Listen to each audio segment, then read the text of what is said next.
Let's start with something outrageous. A woman wins an election by nearly 70%, certified, legal, landslide, and yet 3 weeks later, she's still locked outside the Capitol. Why? Because one man decided her victory is inconvenient. Yeah, you heard that right. Speaker Mike Johnson just refused to seat Adelita Grijalva, Arizona's newly elected Democrat. He swore in Republicans during recesses. He found time for photo ops, but the moment a Democrat threatens his control, suddenly procedures appear. And behind this little stunt, an even darker motive, a single missing vote that could force release of the Epstein files. This isn't red versus blue anymore. It's power versus representation. So buckle up, because what's happening right now isn't some technical glitch. It's a stress test for American democracy itself. Let's rewind. September 23rd, Arizona's 7th District. The late Raul Grijalva's seat goes to special election. His daughter, Adelita Grijalva, former Tucson school board president, runs on a platform of local recovery and transparency. Result? A landslide, almost 70% of the vote. Election certified by Governor Katie Hobbs, Secretary of State Adrian Fontes, and Attorney General Kris Mayes. By every measure, she's ready to be sworn in. But then comes Speaker Mike Johnson. He claims, "We're in shutdown. The House is out of session. We can't administer the oath." That sounds plausible until you remember he swore in 2 Republicans from Florida earlier this year during a pro forma session. So why the exception now? Because Grijalva's vote changes the math. She would be the 218th signature on a petition to force a vote releasing the FBI's sealed Epstein files. That petition has been stuck at 217 for weeks, 1 seat short, 1 signature away. And suddenly, Johnson starts stalling. Arizona AG Kris Mayes wasn't having it. She sends a formal letter to Johnson. Arizona's right to representation is not a bargaining chip. She gives him 48 hours to schedule the oath or face a lawsuit. No response. Just a shrug from the Speaker's office and a statement blaming Democrats for the shutdown. At this point, you can feel the temperature rising. Because if a Speaker can block a certified election winner for timing issues, what stops him from doing it again? Then it erupts. Mark Kelly and Ruben Gallego, Arizona's Democratic senators, confront Johnson outside his office. Cameras rolling. Gallego snaps, "You just keep making excuses." Johnson smirks and walks away. That clip goes viral. Within hours, protesters fill the Capitol hallways. Signs read, "Let her serve." Johnson calls them radicals storming my office. Democrats call it a demand for democracy. It's chaos, but it's controlled chaos, the kind Johnson thrives in. Behind the scenes, his advisors argue about strategy. Some say, seat her and move on. Others warn that swearing her in could ignite a media frenzy around the Epstein petition. The decision? Delay everything. Johnson tells reporters he'll swear her in as soon as the shutdown ends. Translation, never, if he can help it. Meanwhile, Arizona's Attorney General ramps up. Her office drafts a federal filing arguing that Johnson's delay violates Article 1 of the Constitution and equal representation rights of Arizona citizens. She frames it as a civil rights issue. 800,000 voters are being silenced for political convenience. Media outlets explode with analysis. Some say this is procedural theater. Others call it a constitutional crisis. Cable panels cut between clips of Johnson's press conferences and Grijalva waiting outside her office door, empty nameplate still on the wall. Republicans try to spin it as routine timing. Democrats fire back. If you can seat Republicans during recess, you can seat Adelita Grijalva right now. The argument isn't about procedure anymore. It's about power. And here's the unspoken truth. This delay is a test run. If it works, if Johnson can get away with stonewalling an elected member, then future speakers can use the same tactic to paralyze Congress. Win an election by landslide doesn't matter. The majority can still say no. Democracy by invitation only. The repercussions start immediately. Arizona's local media lights up with rage. Editorials compare Johnson's move to Jim Crow-era disenfranchisement. Different tools, same goal: silence voters.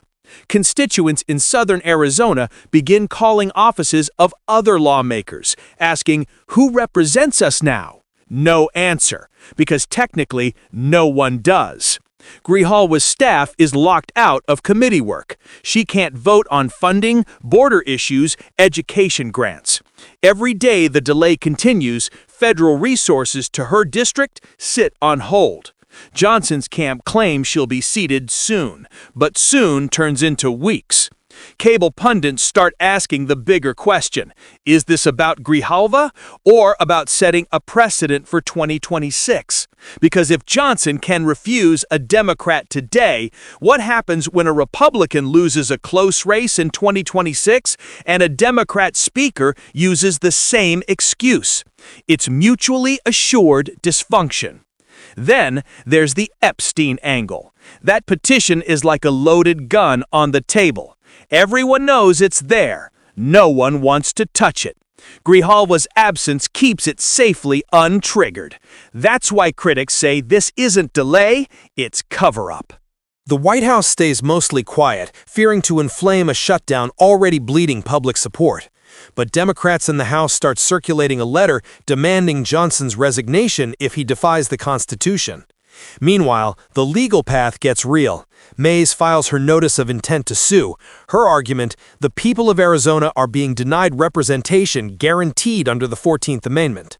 Johnson responds with a fiery press conference, claiming no law requires me to swear in a member during recess, and accusing Mayes of partisan grandstanding. This fight isn't about a ceremonial oath anymore. It's about who controls the door to power.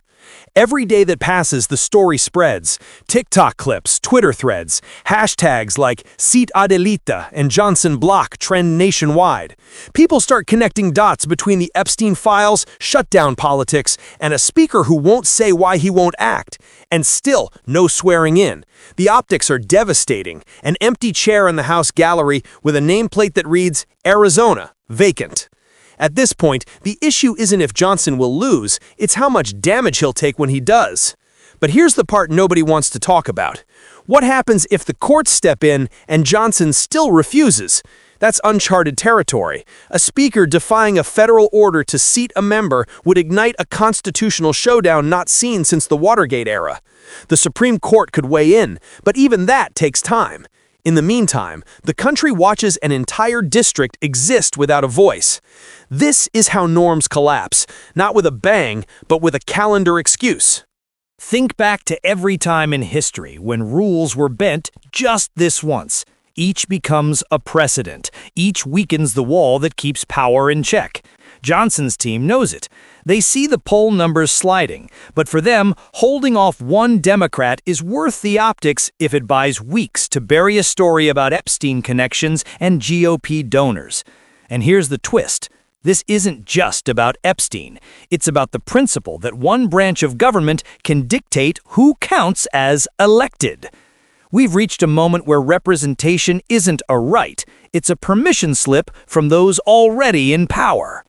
If Arizona's lawsuit wins, it reasserts the Constitution's authority over partisan rules.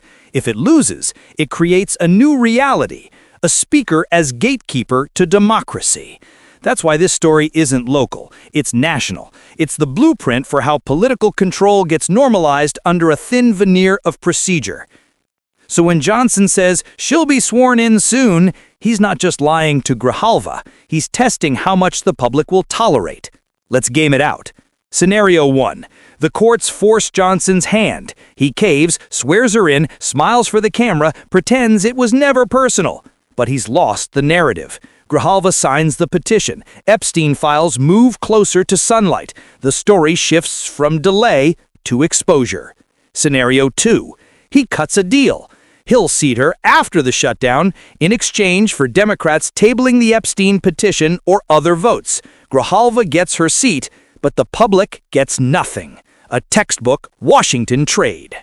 Scenario 3. He wins. The court declines to intervene, calling it internal House procedure. She sits on the sidelines for months. A district remains voiceless, and a new precedent is born. Elections can be overridden by stalling.